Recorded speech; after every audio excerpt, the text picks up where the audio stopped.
So, John, Yeah. what's a creative director's favorite beverage? Oh, I'm not sure. Brandy. I see what you did there.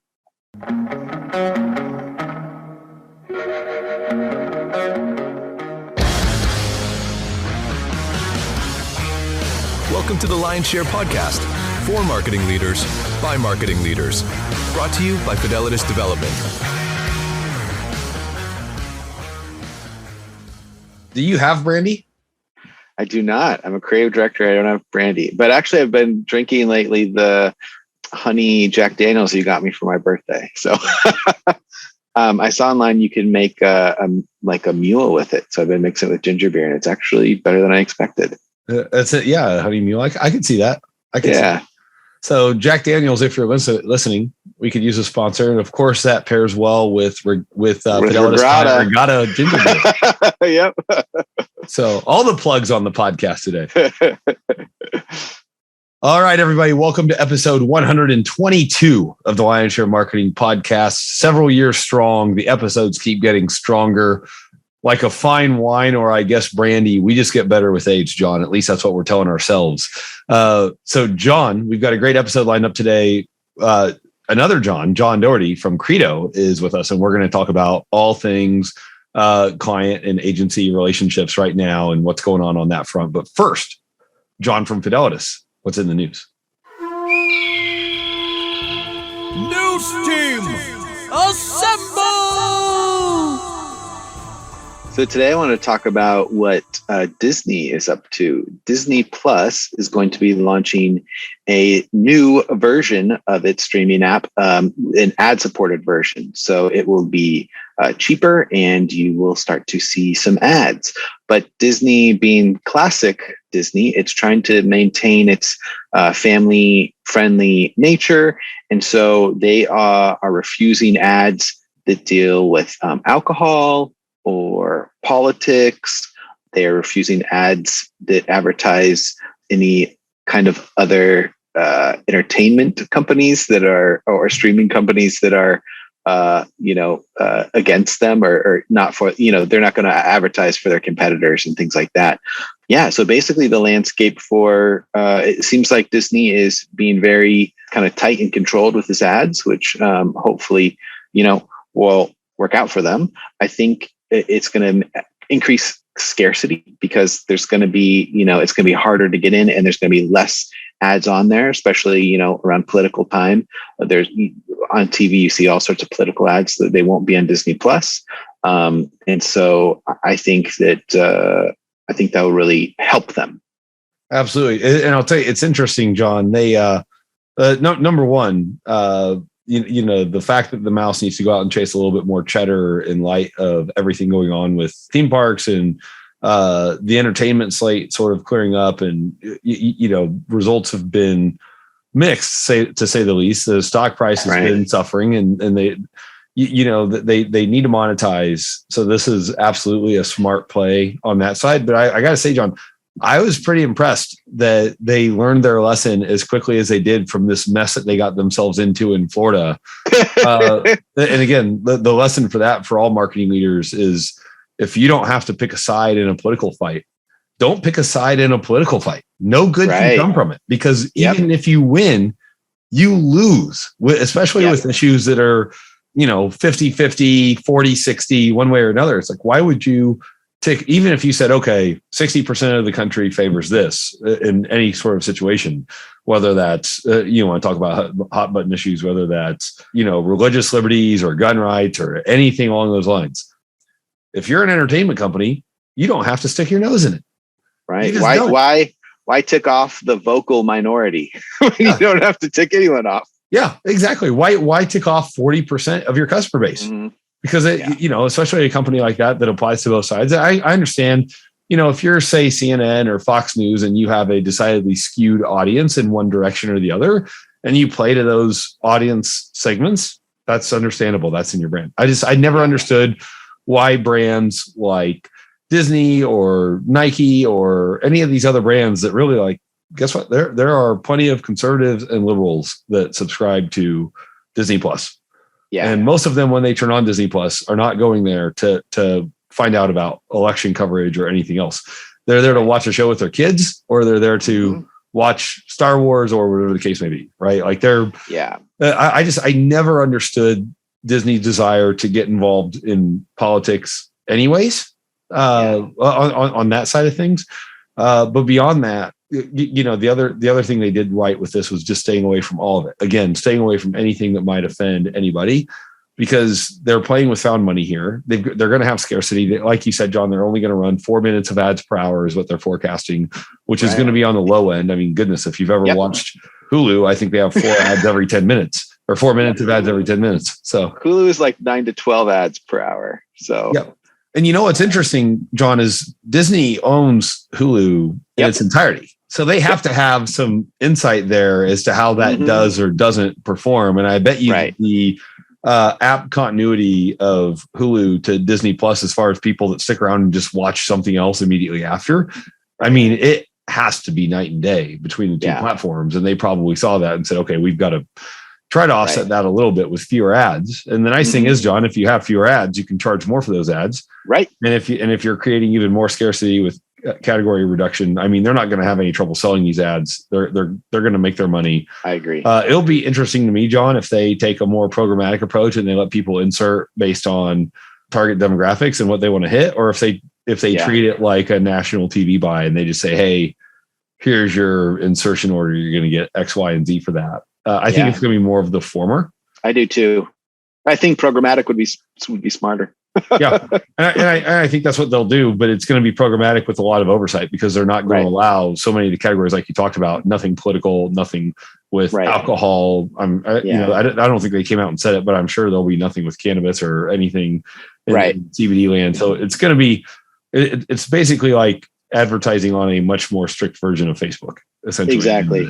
And they talked about being cautious about what commercials run at shows aimed around preschool audiences, and no ads will show when the user indicates if there's a young child watching. So I think it's really important that they know who their target audience is, and that's families, and families care deeply about what their kids are seeing. So I think they're going the right approach, and I'm sure we will be talking about this subject again soon, because I know Netflix is in talks of adding a ad-supported version as well. It seems like people like choice. Personally, for me, I fork over the extra bucks to Hulu to not have those ads, but a cheaper price and ad-supported. It seems like there's a high demand for it, and so I think it's smart that they're putting that option out there.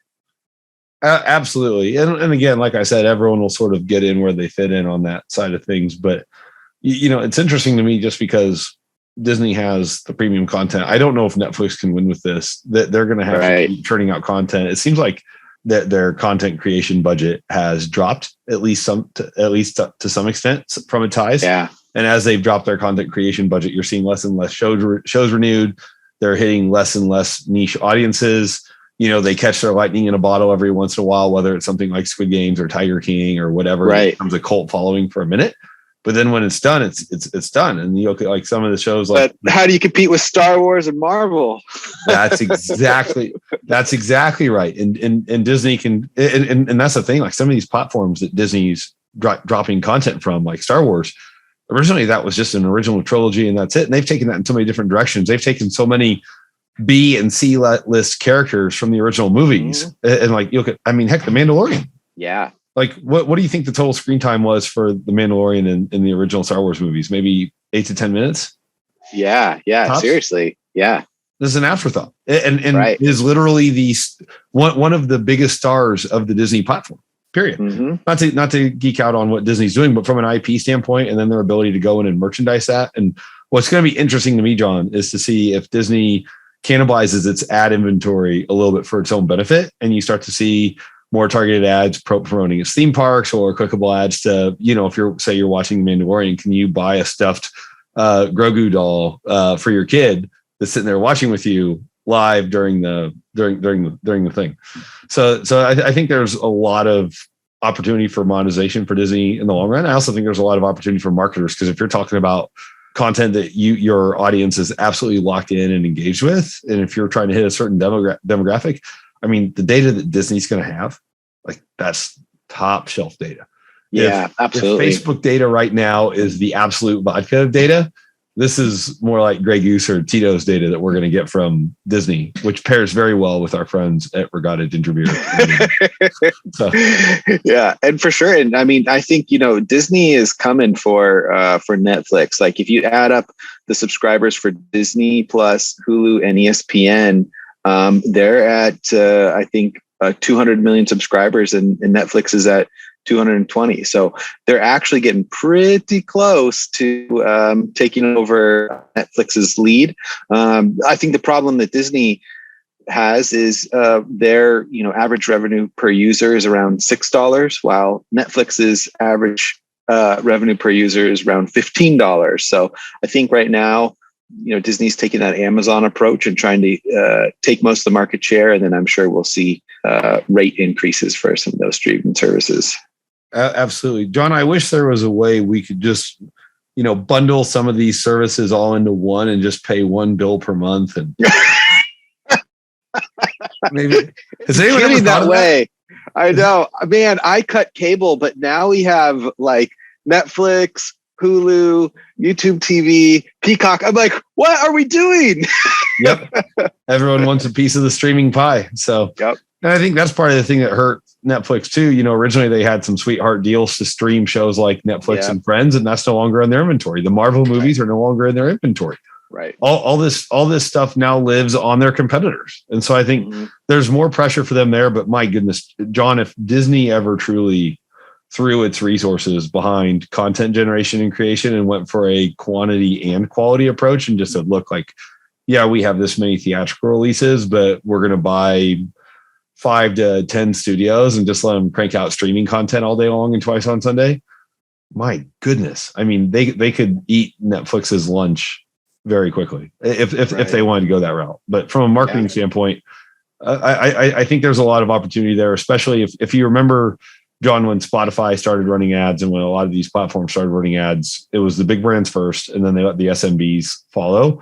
So I wouldn't be surprised at all if there's either some sort of self-service platform that comes out of this, John, or the other way, they'll bundle it in with Hulu into Hulu's self-service platform, and we'll be able to buy from there programmatically as well, in addition to other programmatic channels. So for the brands that have the resources and the agency partners, Fidelis, to take advantage of opportunities like Disney and connected TV at large, to me, we're at a point where connected TV used to be the novelty, and the CPMs were $10 to $15 an hour, or $10 to $15 higher from a CPM standpoint than they are now.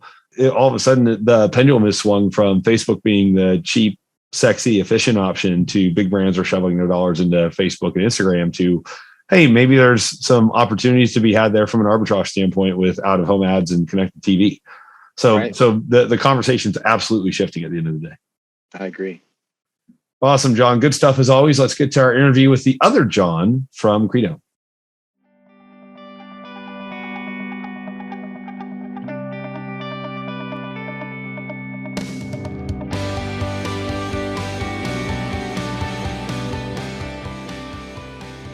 All right, I'm excited to be joined by John Doherty. He is the founder of Credo.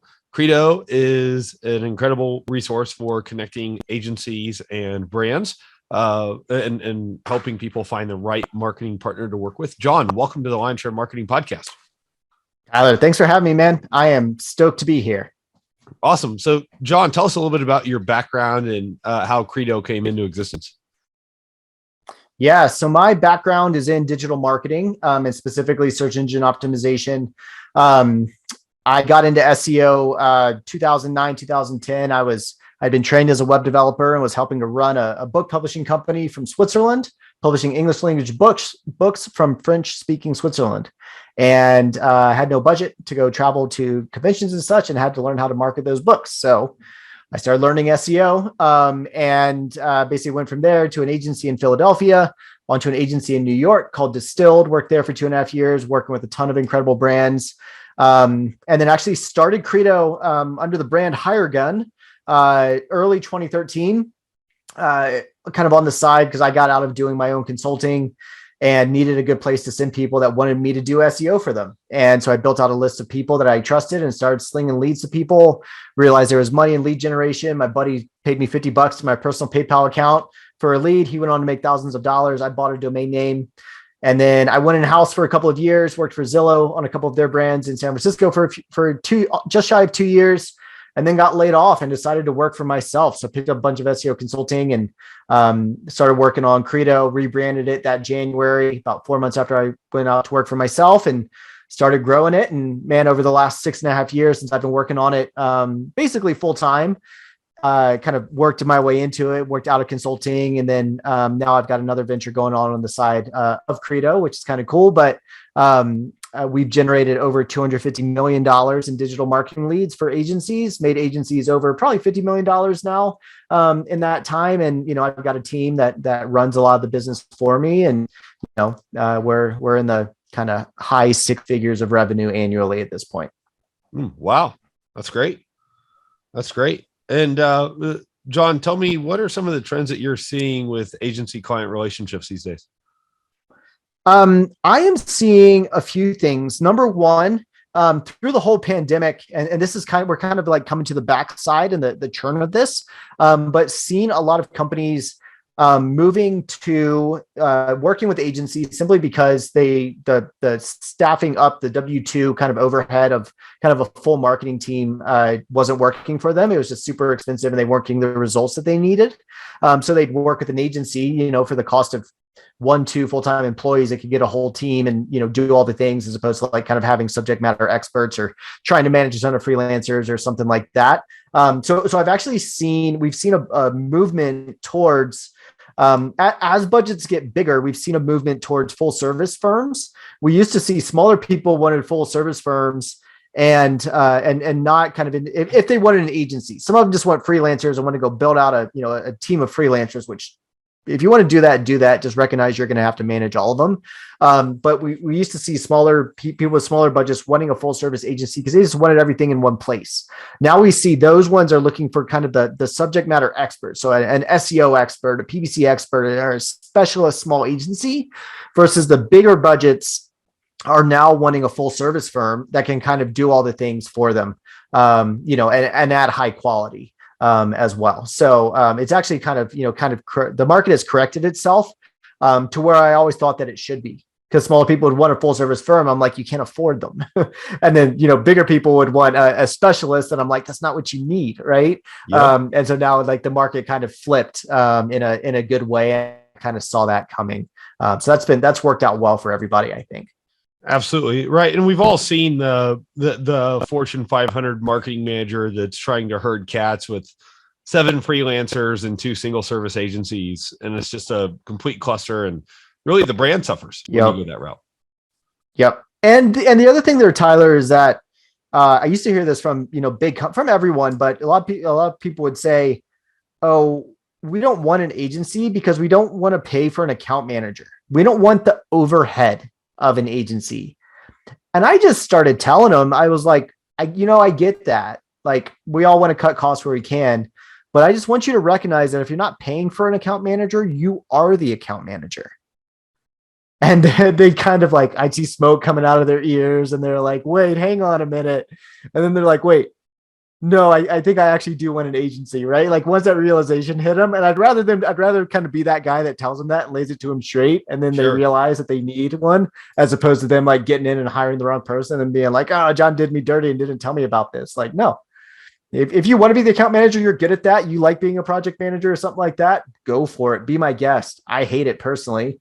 And most people I know hate it. So that's been a shift too, which has been great to see. Honestly, it's just healthier for everybody. Absolutely.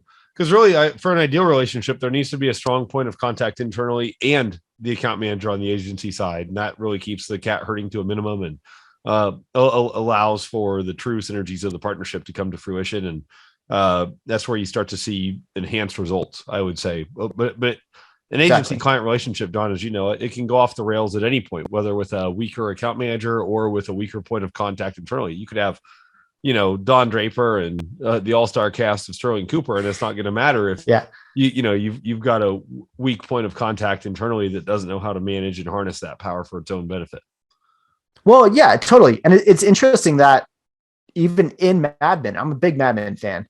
Even in Mad Men, you saw that happen where there'd be Dawn, or, Peggy would be the lead and she was super strong. And then you'd have just a hapless client that was a total pain in the ass. I hope I can swear on this show. That was a total pain in the ass. And, they were super unhappy, even though the work was amazing and the team was great. Right. And you see that happen. So yeah, it's super important. Like as an agency, an agency doing sales, whether you're an agency doing sales or you're a client looking to hire an agency, keeping an eye on that needs to be present on both. So if you're an agency selling, asking the prospect, hey, who's in charge of this? Who's going to be running this, right? Who's going to be our main point of contact that gets things done? And if it's a CEO or a founder that is, telling you that like how insanely busy they are, and then they say they're going to be the one managing you, it's a red flag, right? Mm-hmm. And then likewise for clients that are looking to hire, companies looking to hire brands, I guess, asking an agency, well, who's our main point of contact going to be? And they're like, oh, well, it's going to be the PPC professional. Well, what's their background with managing a client, right? Like, have they been doing that? Because it can work. I was the SEO consultant doing the SEO things for my clients at Distilled, and I was also the account manager. But I have a account management and a high level tech support background. So I knew how to do that, but there were a lot that were great SEOs that couldn't manage a client to save their life. And they'd churn out big clients every 3 months. And I'd keep mine for 18, 24 months and, triple the size of the project, and they'd see better results. So it's super important to ask those questions no matter which side you're on. That's what kills a relation. That's what kills an agency client relationship more than, even subpar results. You have to get results at some point, right? But bad cultural fit is going to kill a relationship way faster. 100%. Because most of the time, these folks making the decisions aren't spending their own money. They want to work with someone that they trust and that they enjoy working with. Yeah. Right. They're not going to sign up for a pain in the butt agency. They're just not. No. So, well, and agencies also need to recognize that, and that their job, this might be debated. I might catch flack for this, but an agency's job is not to get the client is not just to get the client results. An agency's job is to make their point of contact look good by getting the right things done well that get the results. John, you would not believe how many pitches we've won by having that conversation. Maybe you would because you're making that point, but I agree wholeheartedly. to us, yeah. And that's something I'll tell people is, look, to us, that's being a good partner. Right. What does it matter who gets credit? It needs to be a team, and people need to understand that a rising tide raises all ships. So sometimes that means reporting on things that don't necessarily matter, and the point of contact knows they don't necessarily matter, but they matter to the point of contact's boss's boss. So that's right. We report on it. Right. And that's being a good partner. So, I think it takes some seasoning to understand those nuances and be able to leverage those for the betterment of the relationship, for sure. Totally. Well, and then as an agency, learning you just brought up a great point. Who is their boss, right? Who's your point of contact's boss? What do they care about? Who is their boss's boss? What do they care about? I remember I was doing SEO for a big travel company, and they drove a lot of traffic via organic. They made a lot of money via organic, and I remember we needed more budget to do some things that had to happen. We couldn't get it done in a reasonable amount of time for the budget that we had.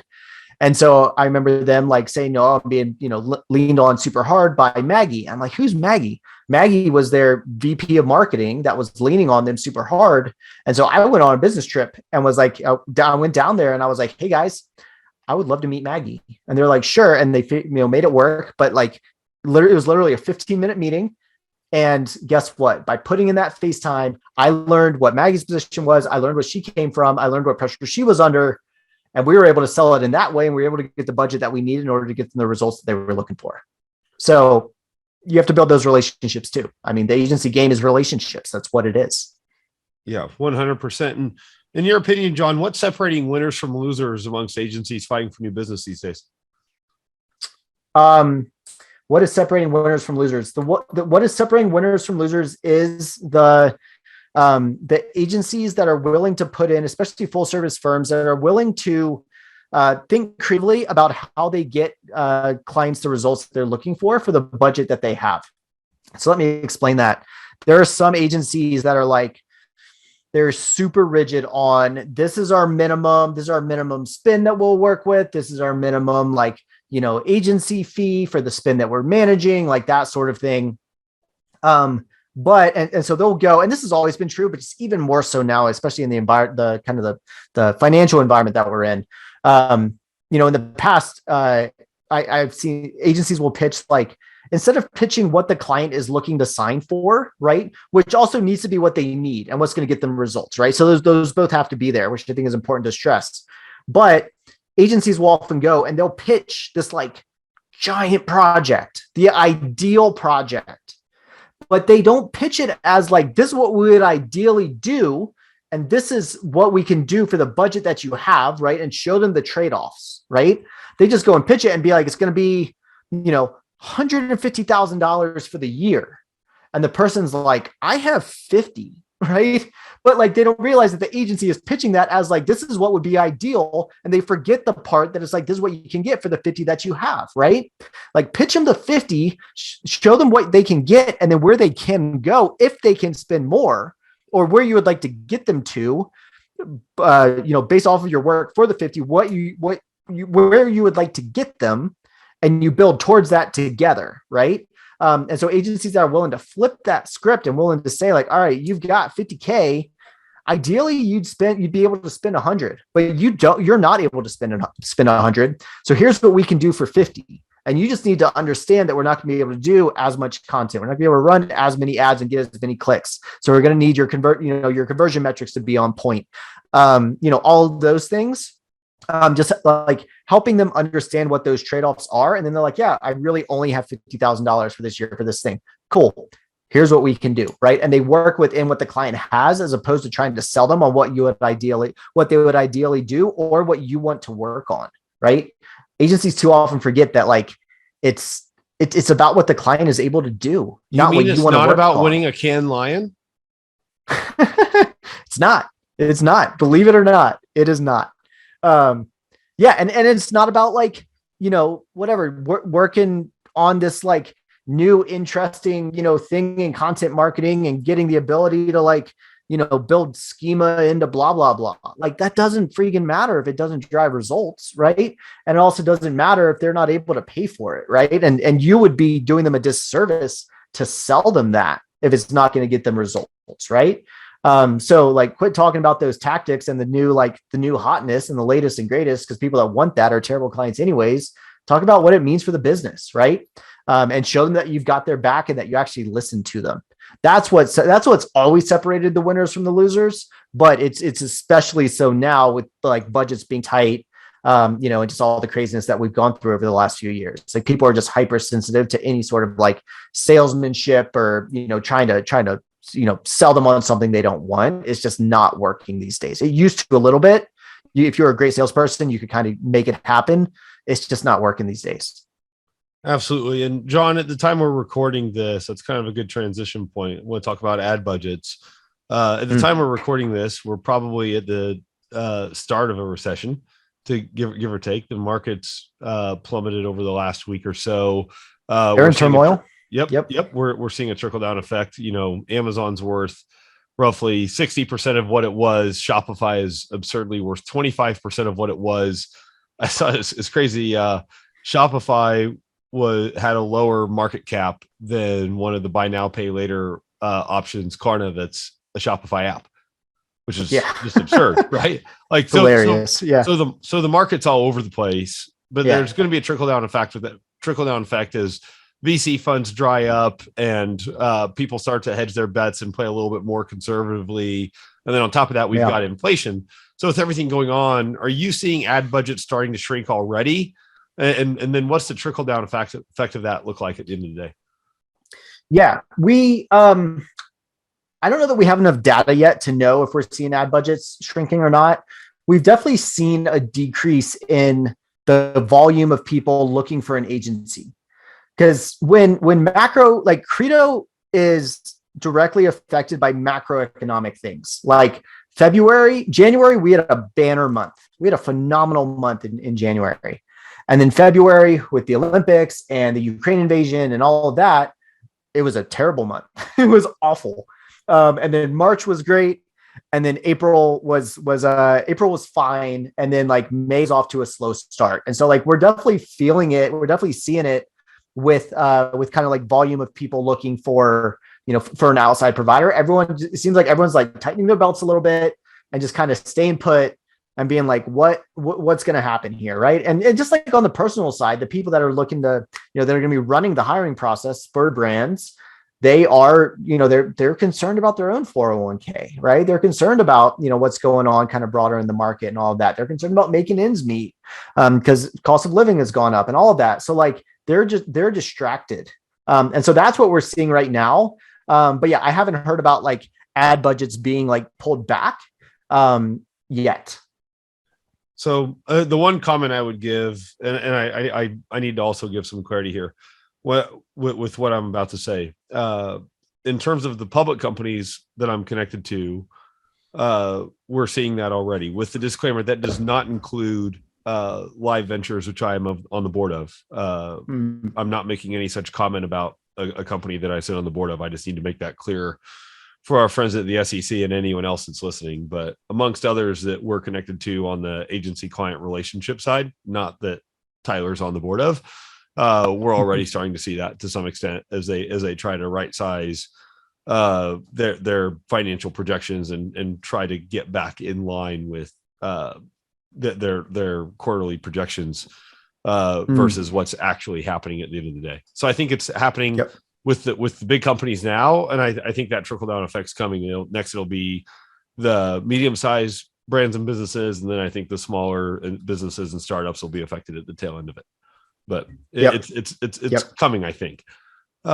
Shifting back to a more positive note, Credo is still a relatively new platform. John, how are you going about getting the word out and building a brand around this platform in the industry? Besides, obviously, I mean, business is probably going to quadruple from your appearance here today on the Lion Share Marketing Podcast. But outside of that, I'm counting on it.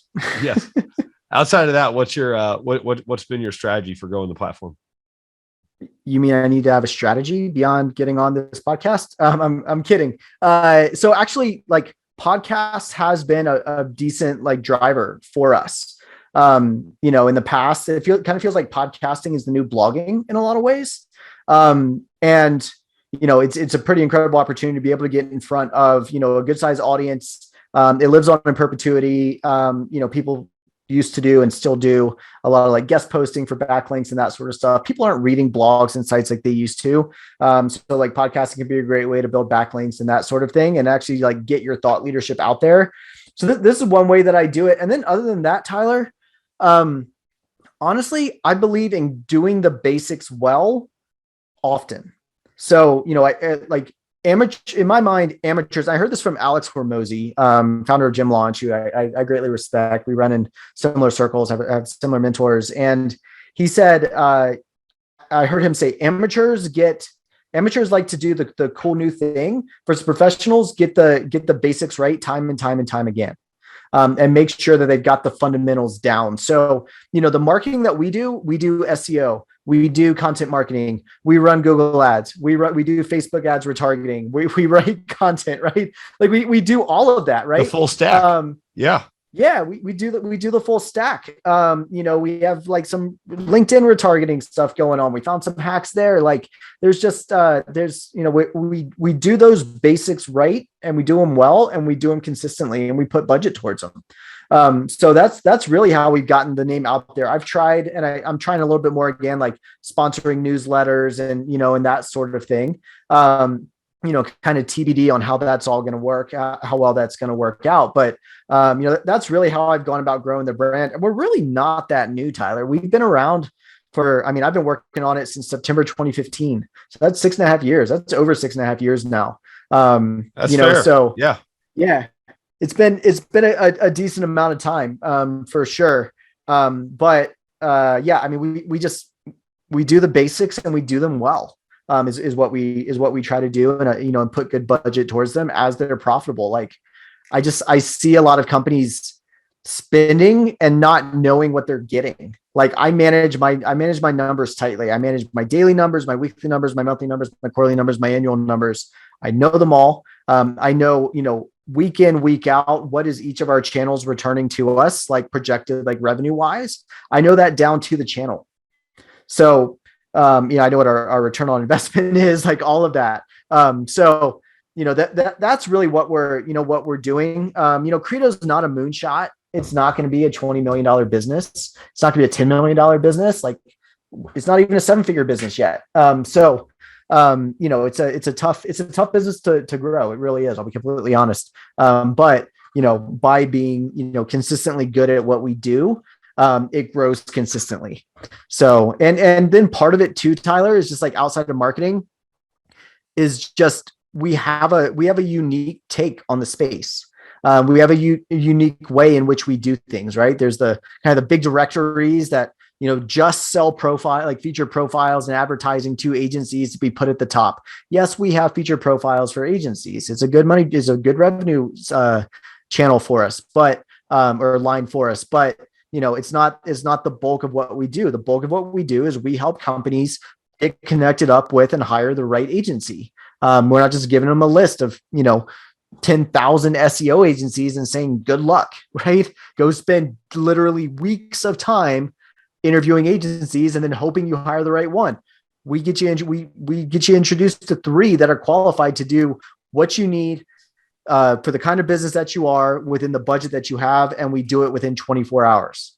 Like we do it quickly. And so we can cut the hiring time from 12 to 16 weeks on average, doing it by yourself, to 3 to 5 weeks. So that saves you a couple months of time that you would otherwise spend hiring, that you can actually do marketing. Right. So I think that's part of it too, Tyler, is like, it's not just, what channels are you doing and all of that. Yeah, it's important. And those channels need to be profitable and try new things and, constantly be iterating on your campaigns and all that. But more so, are you trying to put lipstick on a pig, or are you putting lipstick on a supermodel, right? I'm not saying Credo's a supermodel, but like it's dramatically different. Sure. Well, 100%, John. And I'm curious if you had to, and you've got your stuff dialed in way better than most of the prospective clients we end up talking to, which is why they come to us in the first place. But if you had to hire an outside agency today, what would be the top factors you'd consider? The top factors I would consider are a fewfold. And it's kind of how we vet agencies as well at Credo, where we look at results, professionalism, and culture. So results have do they have a proven track record of getting results for the kind of company that we are, right? So like, I'm not going to go try to hire an agency that I heard about that does phenomenal work for, this e-commerce brand, because we're not an e-commerce brand, right? I'm going to, and I'm not necessarily going to go hire someone that's done it for like lawyers, because we're not a lawyer. Like we're a service business, but we're not in the legal space. So what we do is going to be different, right? We can learn stuff from those agencies and from those companies, but I'm going to hire someone that's worked with, B2B services, maybe work with recruiters before, that kind of thing. Then I'm going to look at professionalism.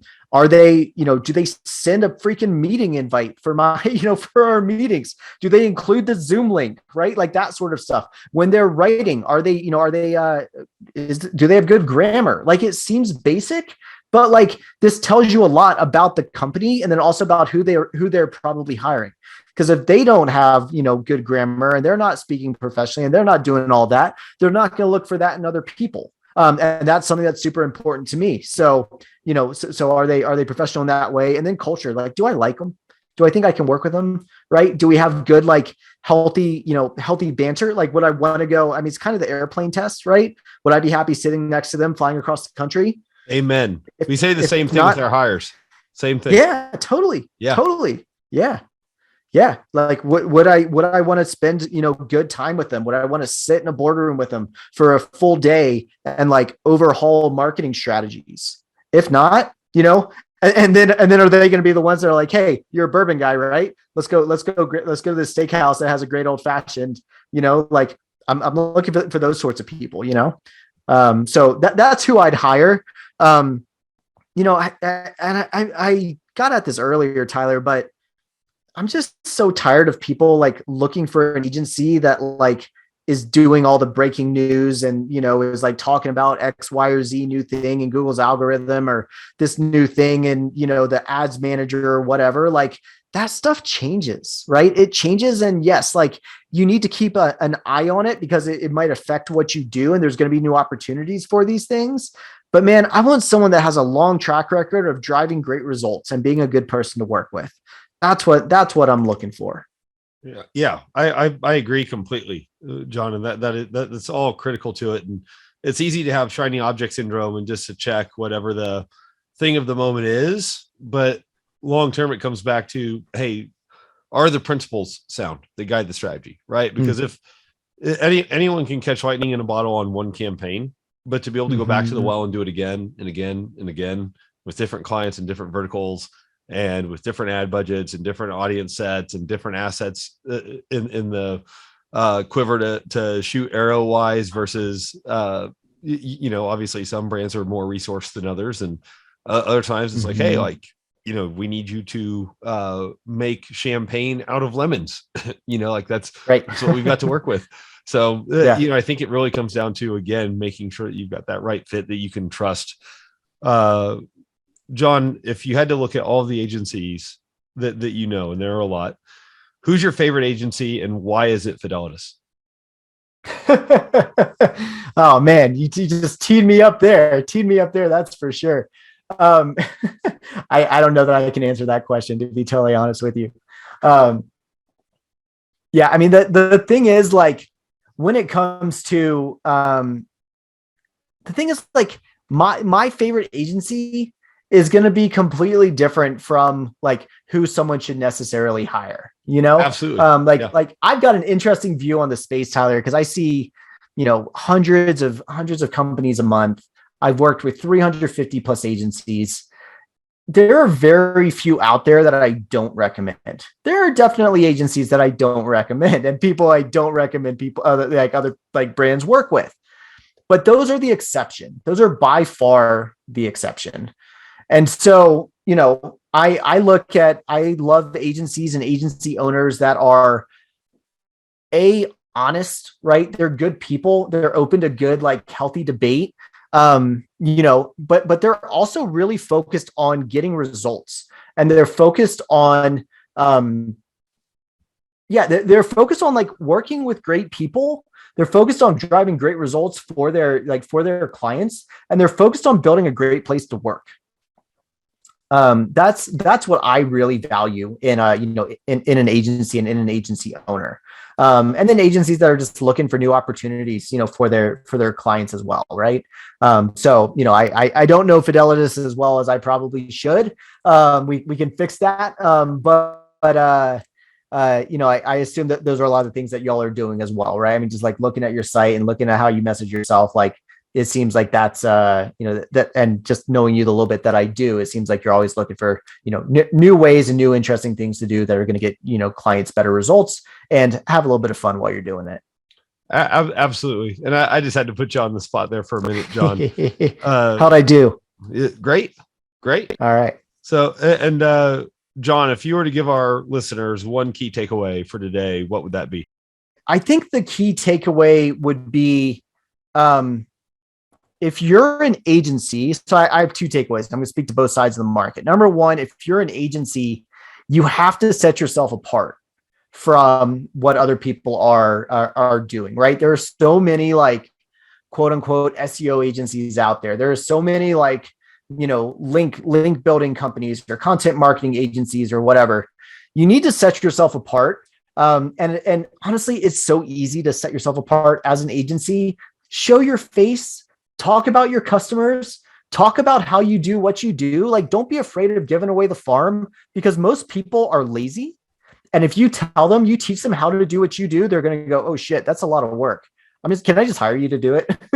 So like, if anything, that's going to set you apart. But also, and what I tell agencies is talk about who you are, what you do, and who you do it for. That's it. Talk about those things. And so that means you need to show your face. You need to know who you are. And as your team, right, you need to have something that you stand for. So you have your values, what you do, what are the specific services that you offer, right, that you will sell people.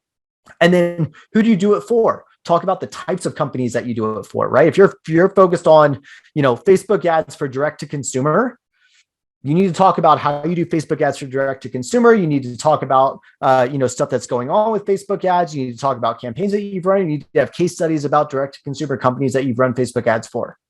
Pretty simple. 98% of agencies don't do that. So you do that, you're going to set yourself apart. So that's number one.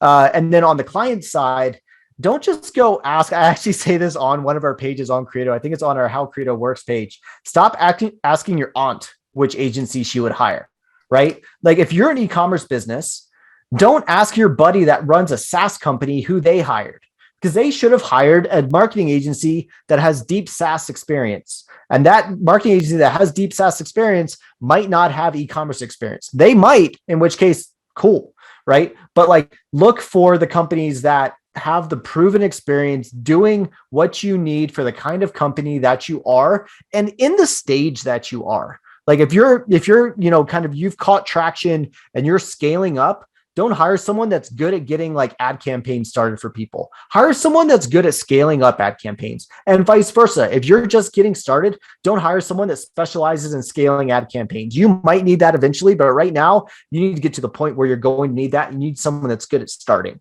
And different agencies are good at those different things. So know where you are. Is this a new thing? Is this something you're looking to scale? And then hire the kind of, and then ask the question to agents. Sorry, my dog's barking. Ask that agency what they are best at.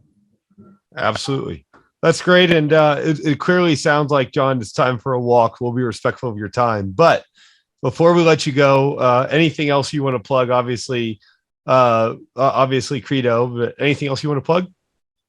Yeah. So if you're an agency looking for more clients, right, you do great work for clients, come talk to us at Credo, getcredo.com. And likewise, if you're a brand looking for a digital firm, mostly marketing, but also you're looking for development help, you're looking for design help, we have agencies that can do that as well.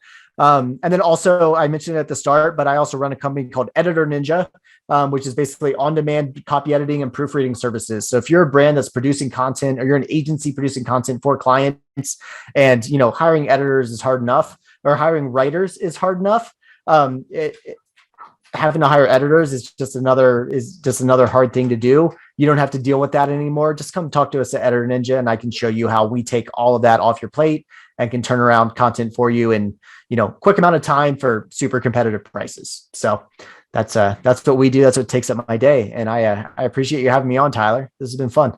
Absolutely, John. The pleasure was mine. And again, marketing leaders listening in, make sure you check out getcredo.com. John, we appreciate you. We'll put links to your socials in the show notes as well for folks that want to connect with you there.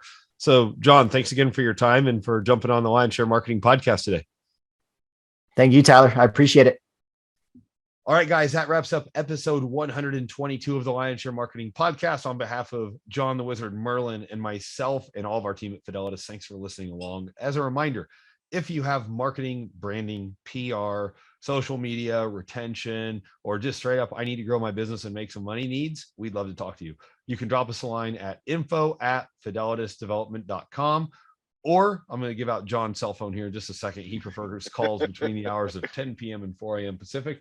That number is, no, I'm just kidding. We won't do that to John. I like having him co-host the show. And in this job market, I can't afford to have him quit. So we won't give out his number. But in all seriousness, thank you for listening. Thank you for subscribing. Thank you for the 5-star reviews for those of you that are leaving them. If you haven't left one, we would certainly love it if you did. If you leave anything less than a 5-star review, we will haunt your dreams and hold it personal. So until next time, cheers. You've been listening to the Lion Share Podcast, brought to you by Fidelitas Development, your marketing partner for better brand loyalty.